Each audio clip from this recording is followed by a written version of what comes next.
Hello বন্ধুরা, influencing people on real topic day 9। একদম Sidhi Baat, no বকওয়াস।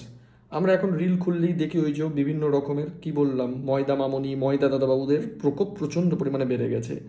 তো একজনকার মতামত দেখলাম এবং দেখে আমি খুব মানে মানে পুরুষ হিসাবে আমার খুব গায়ে লাগলো। তো তিনি বলছেন যে পুরুষরা নাকি রোজগার করেন ব্যাংকক পাটায়া যাওয়ার জন্য। তো তার প্রোফাইল খুলে দেখলাম তিনি কয়েকবার ব্যাংকক পাটায়া গেছেন। তো তিনি কি করতে গেছেন? আর সব থেকে বড় কথা, তার 90-95 হাজার 1 লাখ ফলোয়ার, লোকে দেখছে, লাইক করছে। কারা এরা ভাই? কারা এদের দেখে ইনফ্লুয়েসড হয়? এত নিজের মুখে মেকআপ করে আছে, মনে হয় প্রথমে প্রাইমার, তারপর প্লাস্টার অফ প্যারিস, তারপর পুট্টি, তারপর ন্যারোল্যাকের 3 কোট পেন্ট লাগিয়ে সে ক্যামেরার সামনে এসে স্পিডিং দ্য ফ্যাক্টস। হ্যাঁ, সে ফ্যাক্টস বলছে, অথচ নিজেকে নিজের ফেস করা, তোমাদের সামনে নিজের আসল রূপ দেখানোর, আসল চেহারা দেখানোর, বা মনে হয় আয়নাতেও নিজেকে দেখে না।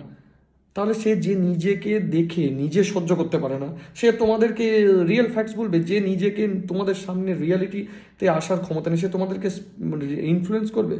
আর একজনও দেখলাম ক্যামেরা বিউটি মোড অন করে কী সব বলেছে। আমি লিখলাম সবই ঠিক আছে, সঠিক কথা, কিন্তু এটা কেন?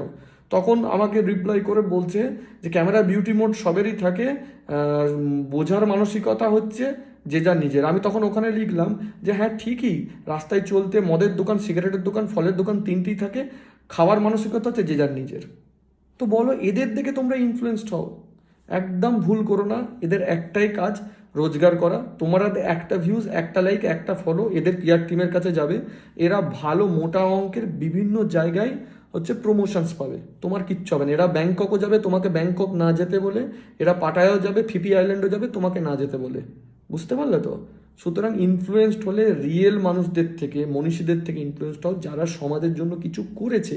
এইসব ফেক ইনফ্লুয়েন্সারদের থেকে ইনফ্লুয়েসড হয়েও না। দেখা হচ্ছে পরের ভিডিওতে।